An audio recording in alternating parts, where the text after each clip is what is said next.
Hello and welcome everyone. This is Dodge Roll, and we're going to be playing a odd little thing today. It's called Diabolical. It's a text-based adventure done by Nick Ayers. Ayers.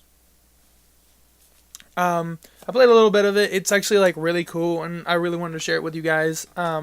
It's really well done. Like I really enjoy this. So we're going to start in. You shall all kneel before me.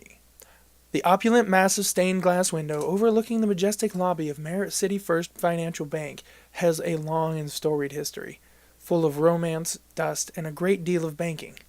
But most stained glass enthusiasts agree that, while many honorable and worthwhile adjectives could be applied to the noble old warehouse, warhorse, austere, beautiful, large, red, and many others, exciting would not be one of them. At least not until 2:37 p.m. Thursday afternoon, when the window exploded, showering the crowds below with rubble and broken glass.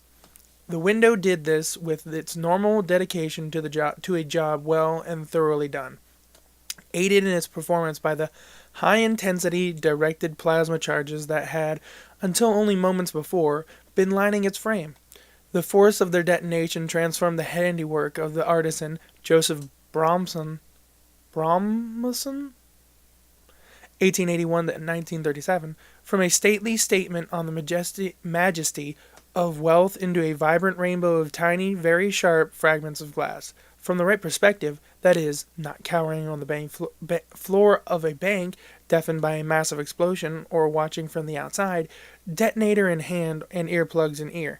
The shards looked quite pretty as they rained down through the afternoon sunlight onto the heads of the hapless customers. Into the heads, I mean, that would have killed them. Jesus. And what of that detonator clutching hand? What dastardly villain could so forcefully desecrate one of Merritt City's greatest artistic treasures? Who would startle so many of Merritt City's stalwart birds nesting on nearby roofs? Who would be vile enough to so terrify so many law-abiding, checkbook-having citizens? Oh, right, you. It was you. Okay, so it starts off with a bang, literally. And the whole idea is that you're kind of trying to become the most diabolical villain. So it's really cool. Like if you want to, it's on Steam. It's pretty cheap. I think it was $1.99. But go check it out. I'm going to obviously continue from here. It's only been recording for like a minute. The bank's youngest, fittest security guard struggles to her feet as her co-workers continue to lie, stunned, on the bank's cold marble floor. Smoke and sunlight pour upon them through the hole where the bank's window used to be. Your shadow falls across the guard, and her eyes widen. Little wonder, since she sees. So you get to choose what how you're gonna do stuff and how things happen. So I'm gonna go with the same thing I went last time: a terrifying apparition. A growing darkness blots out the sun. All anyone can see of you is a long onyx cape and eyes that carry a bone-chilling lethality. The guard stumbles back, hand over her heart, eyes wider than before. As her fellow guards moan in fear, she dives behind a desk overturned in the explosion. You enter the bank as a dark presence, and no one opposes your advance. This is going remarkably well, you think, as the last of the bank's guards fall before your powerful assault. Obviously, you had been expecting success. Today's attack on the bank was the culmination of months of meticulous planning. Alarm companies broken into, weapons manufacturers raided, costume shops plundered. You had left no detail untouched by your nefarious intellect. And yet, if you're being honest, you were expecting at least a little more of a challenge. You take a moment to adjust the camera attached to your costume's lapel. The green light on the tiny device's chassis indicates that your exploits are being successfully uploaded to Darkspace, the internet's #1 database for malignant misdeeds, vile victories, and general blow stuff up supervillainy. After all, you think, what's the point of robbing a stupid bank if nobody important hears about it?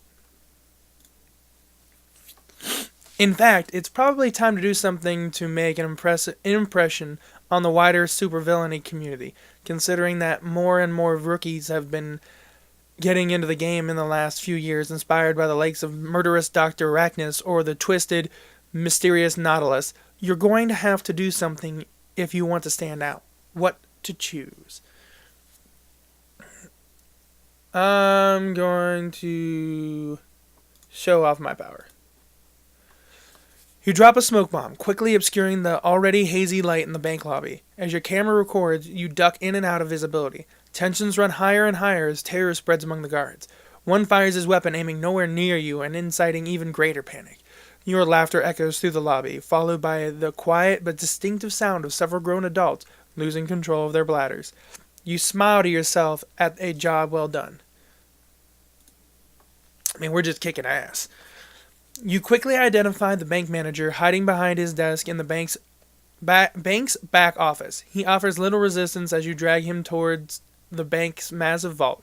Even if he doesn't open it for you, you want him to watch. After all, it's his job to manage the bank's money which you're about to take.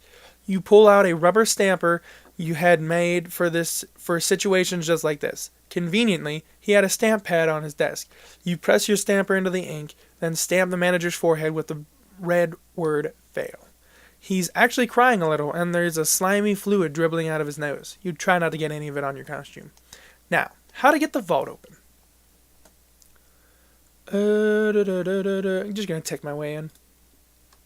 As the manager whimpers quietly, you attach a small round device to the vault's massive Vaultanium door, invented by the enigmatic science hero Professor Infinite before his death at the hands of the deadly crustaceous boxer Cassius Claw. See Professor Infinite number 321, float like a lobster, kill like a crab. True believers. Vaultanium is supposed to be completely impervious to attack, which is why it's pretty awesome that your new molecular disruptor actually works on the stuff, vibrating its molecules out of phase with each other and blowing the vault door apart in seconds. That's like really cool. That's like an interesting idea to be able to like molecular. It's kind of like what the Flash can do with his own molecules and move, but you destroy stuff. You honestly didn't think banks still kept their cash in big giant piles like this. Don't they store them as bearer bonds or something? You remind yourself that you should probably do some more research on banks if you plan on robbing more of them in the future. If you weren't already staggeringly rich, this would be a life-changing amount of money. As is, there's still more than $1 million here, all piled up on the ground. You still think that seems really stupid. You focus on larger bills, managing to scoop several $100,000 into your bags without slowing yourself down too much. Before you leave, you pause to leave your calling card, the trademark you picked to symbolize yourself as a villain. Now, there's some really interesting ones, like a card with an initial on it, or the single feather, and then there's the goofy ones, confetti cannon, riddle, and nothing. I'm going with a single feather. I think that's kind of badass. The long feather drifts from your fingertips down to the floor, landing amidst the destruction with perfect grace. No birds in the area have feathers quite like it, so the police shouldn't make the mistake of thinking it's an accident. Before long, everyone will know what it means. With the feather in the clear sight, you head for the exit. You're almost to the lobby door, out into the street where your escape vehicle waits, when a voice shaking slightly, calls out behind you. "Stop, thief!" You turn, amused as much as startled, to see a single bank guard on her feet, weapon pointed towards you. You recognize her as the one who witnessed your dramatic entrance. Clearly in better shape than her co-workers, the young woman has long auburn hair, bright green eyes, and a slightly humiliating name tag that declares her to be Jenny.